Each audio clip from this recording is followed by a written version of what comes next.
Could this one altcoin see a huge price pump in the next 24 hours? Is the US government going to start buying more Bitcoin now? And XRP CEO Brad Garlinghouse gives his Bitcoin price predictions. This is your Altcoin Buzz News.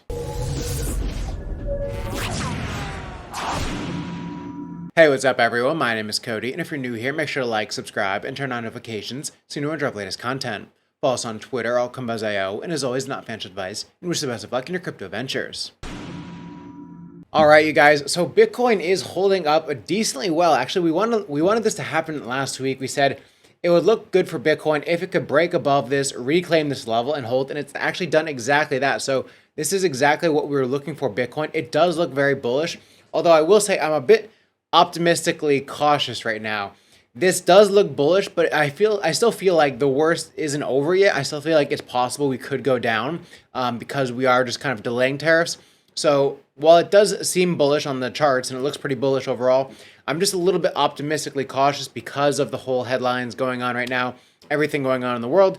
So I'm playing it, a little bit more cautiously than I normally would. If I saw this and there weren't tariffs or anything, and if I saw this level, I'd just be buying right now and I'd be, longing up to the next level at least. But just because of what's going on in the world, I'm a bit cautious, but overall, this does look good, and altcoins look pretty good as well. So starting off today, we have President Trump's executive director, Bo Hines, said the U.S. may buy more Bitcoin using revenue from tariffs, saying this. We obviously have made it very clear that we want to acquire as much as we can get. I've said that repeatedly throughout my time on the speaking circuit over the course of the last few months. And look, at the end of the day, it stipulates that we have to acquire Bitcoin in budget neutral ways that don't cost the taxpayer a dime. With that being said, I think that we have, as the president likes to say, many high IQ people working on these solutions, and we're going to have countless ideas on how we can accomplish this. And look, we have Secretary Lutnick at Commerce, we have Secretary Bessent at the Treasury, many other great actors inside the interagency working group, and we'll come together and flesh out some of these ideas and really get to the best solution. But we're very confident that we can do so, and we'll start doing that in short order.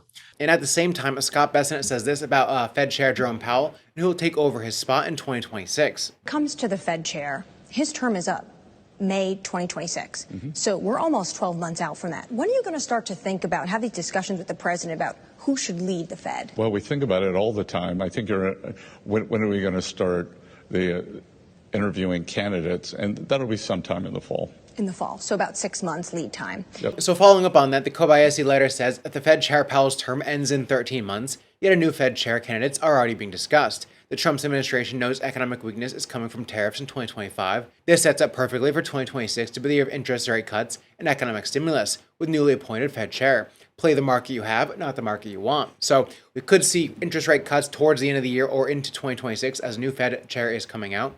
Also at the same time, we have Eric Balchunas saying Canada is readying spot Solana ETFs to launch this week after regulator gave the green light to multiple issuers, including Purpose, Evolve, CL, 3IQ. ETFs will include staking via TD. So on April 16th, which is tomorrow, Canada is set to have spot Solana ETFs. I believe it's the world's first spot Solana ETF, and it's going live in Canada tomorrow. And then we also have Nansen, who says change of the most transactions in the last 7 days.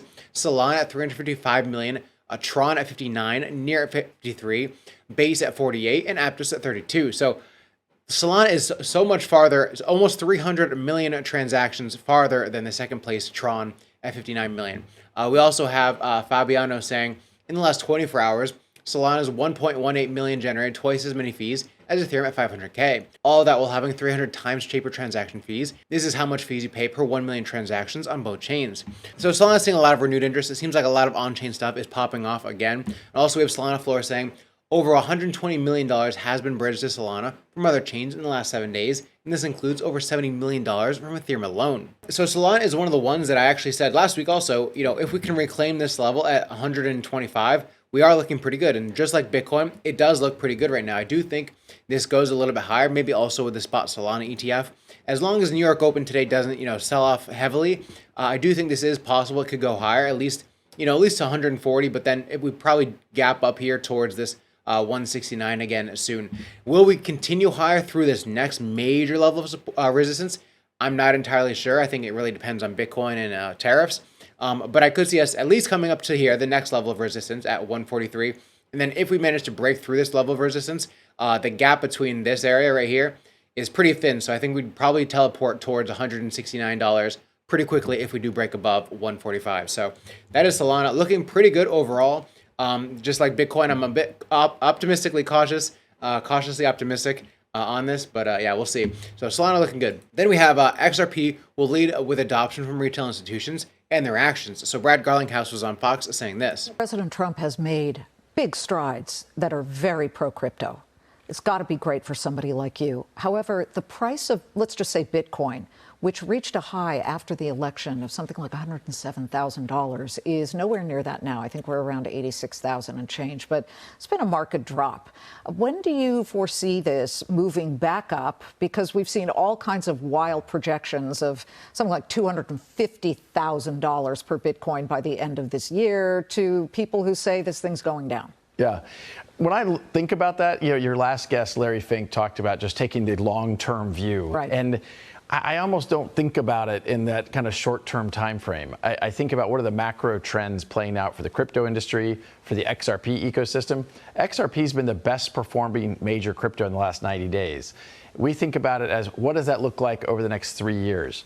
I'm very optimistic. I mean, Ripple just announced our largest acquisition, actually one of the largest acquisitions in the entire crypto industry to date. We announced it earlier this week on Tuesday in the middle of tariff palooza. I don't know exactly what's going to happen with the tariffs, but we're betting on where the world's going to be in 3 years, not what's going to happen in the next 6 months. Would you have made that acquisition a year ago? No, hard no. So I like how she asked him what his price prediction was for Bitcoin, and he basically started talking about XRP. But in this one, he actually talks about what his Bitcoin price prediction is. What is your price target for Bitcoin? Because Cardano blockchain founder predicted, as I said earlier, 250,000 by year end. I will predict Bitcoin. I wouldn't predict XRP. It's too close to home. But I think 200,000 is not unreasonable. I think before I've kind of said, 175 around there. I think people underestimate how the largest economy in the world, the United States, went from headwinds, hostility, to tailwinds. So now Brad thinks we could hit 200K by the end of just this year alone, and Charles thinks we could hit 250K by the end of this year. We also have Jack Rippler saying, a Japanese financial services company, SBI Holdings, confirms Ripple's latest acquisition, highlights its impact on XRP and RLUSD. So Japan is heavily intertwined with XRP and RLUSD. Now XRP is one of the ones that's actually looking decent. It has reclaimed this level here. Kind of like all the others, we are holding about this area. If we do continue higher today, we are pretty much have an area where there's not a whole lot of resistance right here. So we could easily go back up to around $2.37 pretty quickly from around $2.15 right now. So I do expect if we break out from here, which is possible today because there's not much here, we could go towards $2.37 pretty quickly on XRP, which is looking pretty good. Then we have Olivia who says, AVAX does for finance what fiber optics did for telecom. It's replacing outdated rails with real-time, high throughput, low latency execution. With sub-second finality, low fees, and EVM compatibility, Avalanche modernizes legacy RTGS systems like Swift, Fedwire, CHIPS, and CLS, accelerating capital velocity, optimizing liquidity provisioning, and enhancing systemic resilience.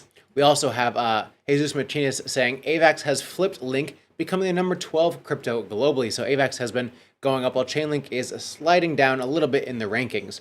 Also, Cointelegraph says VanEck has just submitted an application to list an AVAX ETF on the NASDAQ. I believe this is one of the first AVAX applications.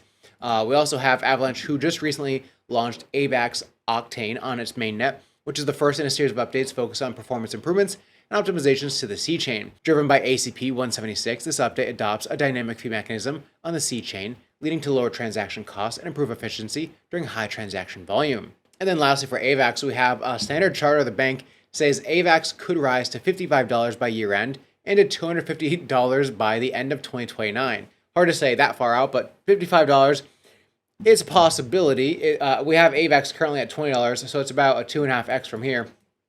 Now we are sitting at this, crucial level, make or break level around $20.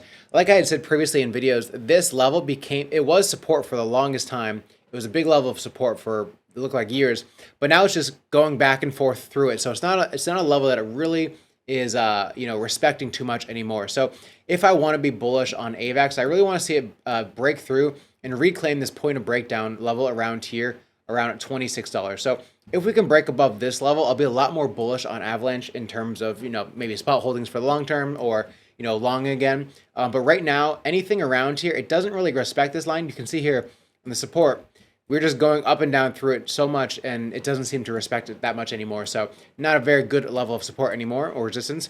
So I want to see us break above here, and then I'll be a lot more bullish on Avalanche. But likewise, if we do continue downwards and we just keep having lower highs, it's possible we come down here again, and head down towards $11. Don't want to see that. But if Bitcoin breaks down and goes towards $70,000, it's very much likely. So for a higher conviction play, I'm waiting to get above 2680 for a reclaim on Avalanche. And then we have the DeFi investor saying Ethereum and its layer 2s hold over 80% total market share in the RWA sector. Ethereum still leads in tokenization. We also have Cointelegraph sharing that Ethereum just hit an all-time high in stablecoin activity. Over the past 30 days, Ethereum has processed $1.18 trillion in stablecoin transfers, which makes it the biggest 30-day period ever for stablecoin movement on Ethereum. And then Leon Wademan says big moves on Ethereum. BlackRock's BUIDL saw $500 million in new inflows.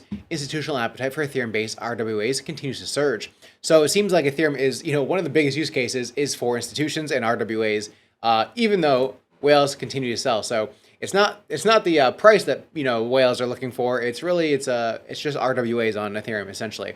So whales continue to sell. About $15 million was sold on Kraken, and another $13 million, around 1632 on this slight bounce for Ethereum. So any chance whales get for a bounce, they are selling into it right now. Like I said, I don't think this holds up too well. I think if Bitcoin continues to break down, we will see this lower level around $1,200 for Ethereum. It seems like everyone is just trying to get out as much as they can on any kind of bounce. And you can see that the bounces are lower than they would be for Bitcoin. So Bitcoin, came up back here. Ethereum couldn't even make it quite as high. So its bounces are shorter lived. I don't think it's fully over for Ethereum, but it's not, obviously my highest conviction coin right now. But I do think it's not the time to buy this or get into this yet. I think whales will continue to sell, and we'll probably see something like this come later, and then eventually reclaim and head back higher. And then you can, long or sell or whatever you want to do for Ethereum around there. But it's not one that I'd be doing too much on right now. And so that is Ethereum. So that's the video for today. We are looking pretty good on Bitcoin. As long as we don't sell off today, I think it's possible. We head higher, at least maybe towards this $87,500 range again. Maybe take out some of these wicks.